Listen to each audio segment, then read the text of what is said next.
Salut les mecs, j'espère que vous allez bien. On se retrouve pour une nouvelle vidéo. Forcément les frérots, installe-toi confortablement et on commence de suite par t'abonner ici et me mettre un petit pouce pour le référencement. Les 100 pouces n'ont pas été respectés, le palier numéro 2 n'a pas été posté. Il va être posté aujourd'hui les gars et je compte sur vous forcément pour faire le challenge des 100 pouces, ce qui est vraiment minible les frérots. En tout cas ici c'est 100% gratuit les frérots, les pronostics sont postés constamment et tu verras qu'aujourd'hui il y a 3 matchs dont le palier numéro 2 bien entendu. On va débriefer de ce qui s'est passé forcément l'avant-veille, l'avant-vidéo bien entendu. On fait tout simplement un carton et un perfect.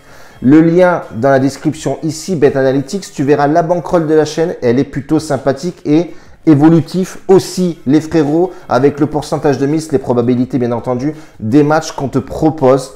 Moi et mon équipe, bien sûr. Si tu veux nos pronostics à nous, frérot, tu viens ici en dessous, tu as le lien Telegram, tu nous rejoins là-bas et tu poses des questions, bien entendu, adéquates pour nous rejoindre et avoir nos propres pronostics. Moi et mon équipe, on est plusieurs et on joue pas mal de championnats. Notamment le Portugal, c'est vraiment une nouveauté. Moi, je le jouais presque jamais l'année dernière. Et là, avec mon équipe, forcément, on est plutôt sympathique là-dessus. Le bilan VIP, on est vraiment très costaud avec du tennis. On n'a pas joué beaucoup de matchs de foot pour la simple et bonne raison qu'il n'y avait pas forcément de value. Et c'est très aléatoire, l'Europa League, etc. Bon, bref, on en a joué quelques-uns, mais franchement, on est vraiment très costaud. En ce moment, sur le VIP, on a de très bonnes stats à l'identique de YouTube. Les frérots, on va partir sur 3 matchs ici. On va partir sur Nantes-Lyon. Lyon qui est pas forcément au top en ce moment, faut se l'avouer. Même si le dernier match, il y avait un peu de mieux, mais ils ont couaqué sur un match nul. On peut voir effectivement que Shaqiri, ça a été l'histoire de cet été. Est-ce qu'il va venir, est-ce qu'il va pas venir? Apparemment, le dossier va être clôturé. Renan Delaï toujours absent. Marcelo toujours absent aussi du côté de Lyon. Attention, Nantes, quand ça joue à la maison, c'est costaud. On peut voir effectivement les absents de Simons, qui est vraiment l'un des gros joueurs de cette équipe nantaise. L'année dernière, qui est vraiment très belle saison. Il sera absent. Cyprien aussi apparemment. Et Koulibaly, Khalifa ne sera un petit peu trop juste pour jouer. Nantes, c'est costaud à domicile. Je le répéterai jamais assez. Mais attention, Lyon a toujours eu le dessus sur cette équipe nantaise. Mais moi, ce qui me fait peur, c'est à domicile, Nantes, c'est très costaud. Alors, ils ont joué 2 matchs. Effectivement, ils ont bien commencé. Une victoire, un match nul. Et on peut voir que Lyon a très mal commencé de leur côté. Donc, moi, je vois effectivement ces deux-là ont pour habitude de se rencontrer. C'est souvent des matchs assez ouverts. Et on partirait, nous, sur les deux équipes marques. Cote à 1,60, on a une proba de 60% sur ce match-là, qui est plutôt logique et faisable et réalisable. Donc, on partirait sur les deux équipes marques, bien entendu. Deuxième match, on va partir à l'Italie. En Italie, les frérots, c'est l'Udinese qui rencontre Venezia. Venezia qui a fini l'année dernière 5e, qui a dû se battre pour monter en Serie A. C'est une équipe de Série B qui est assez prenante. Mais attention, a réalisé beaucoup de matchs nuls l'année dernière. Donc, attention, ce match-là va être, pour moi, sans encontre, sans forcément d'obstacles. On voit effectivement que Venezia est l'une des équipes qui montait promue, etc. C'est des équipes qui sont souvent compliquées à jouer, où il y a beaucoup de surprises, où ils arrivent forcément à arracher un nul. Mais là, l'Udinese, honnêtement, c'est l'une des équipes les plus emblématiques d'Italie. Ça se joue à domicile. L'Udinese qui a trop mal commencé la Serie A, même si voilà, c'est le deuxième ou le troisième match. Je crois que c'est le deuxième match en plus. Donc attention, gestion de mise oblige, les frérots, misez vraiment tranquillement sur les premiers matchs. Je ne cesse de le dire, mais là j'ai pris ce match-là parce que l'Udinese, moi c'est une équipe qui me parle. L'année dernière, je l'ai souvent joué aussi.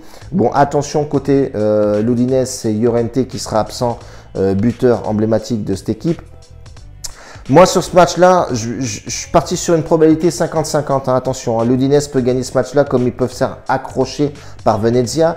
Mais j'ai quand même mis l'Udinese en sec, histoire de voir un petit peu ce qu'ils ont dans le ventre. Match qui joue à domicile. On n'est pas à l'abri d'un match nul. Donc, les gars, tranquillement, probabilité, voilà, on est sur les 50-50.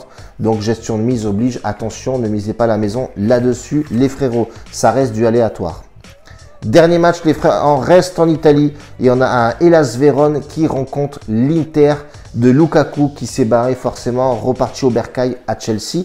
Mais ils ont fait une belle opération en prenant Dzeko. Les absents, on les connaît. Eriksen, on ne sait pas si le pauvre va rejouer au football, bien entendu. On a Sanchez qui est absent. Il y avait Martinez qui avait pris un jaune apparemment qui devrait être dans le groupe, donc ça va vraiment bien donner. Avec un Dzeko Martinez, c'est plutôt sexy à l'avant. Côté Hellas Vérone, on a le fils de Diego Simeone qui est prêté à Hellas Vérone, donc ça va être sympathique, même si je ne le connais pas non plus hyper bien. Mais on a Hellas Vérone qui est casse-pied à jouer. L'année dernière, ils ont fini 10e ventre mou. Alors quand tu regardes les stats de l'année dernière de Hellas Vérone, c'est vraiment dégueulasse. Franchement, honnêtement, c'est vraiment chaotique. L'Inter de Milan, bien entendu, la grosse maison bleue va se déplacer pour aller gagner ce match-là. On a bien vu le carton plein qu'ils ont fait sur le premier match 4-0. C'était à domicile, certes. Là, ça joue à l'extérieur. Mais quand tu regardes les stats de l'Inter à l'extérieur, ça reste quand même l'Inter de Milan. Ça fait peur.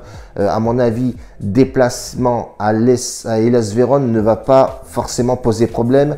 Mais ça va être notre palier numéro 2, les frérots. Je pense que l'Inter de Milan a les capacités pour aller titiller un petit peu à l'extérieur. Hellas Vérone qui à domicile franchement est pas forcément au top. On voit effectivement qu'il y a eu des changements de coach, etc. Ça a été remanié. C'est les premiers matchs, donc attention, ne misez pas gros les frérots. Je vous le répète jamais assez, tranquillou, bilou. Voilà, c'est comme ça. En tout cas, on partirait sur le plus de 2,5 buts dans le match. On voit effectivement qu'Hellas en prend beaucoup et on a une Inter de Milan qui est vraiment calibré, les frérots, pour en claquer du but. Donc on partirait sur le plus de 2,5 buts, tu m'as bien compris. Et ça va être notre palier numéro 2, les gars. On avait mis 100 balles, on a fait un bénéfice de 55 €. Moi, ce que je fais généralement, c'est que j'enlève ma mise de départ et je vais jouer que avec le bénéfice. Donc, on a mis 100 balles sur une cote à 1,55. Logiquement, on a 55 € de bénéfice qu'on va remettre sur le plus de 2,5 buts sur le palier numéro 2. La cote est à 1,55 aussi. Donc voilà, les frérots, on se la joue comme ça chez Tonton Prono Intelligente Bordel. On reste comme ça là-dessus, les frérots. Je vous invite fortement à nous rejoindre sur Telegram, Snapchat, etc. Et nous rejoindre si tu es intéressé sur le VIP. Frérot, bisous à tous. Bon week-end et on se retrouve demain si on atteint les 100 pouces. Bien entendu, les gars, grosse bise. Ciao.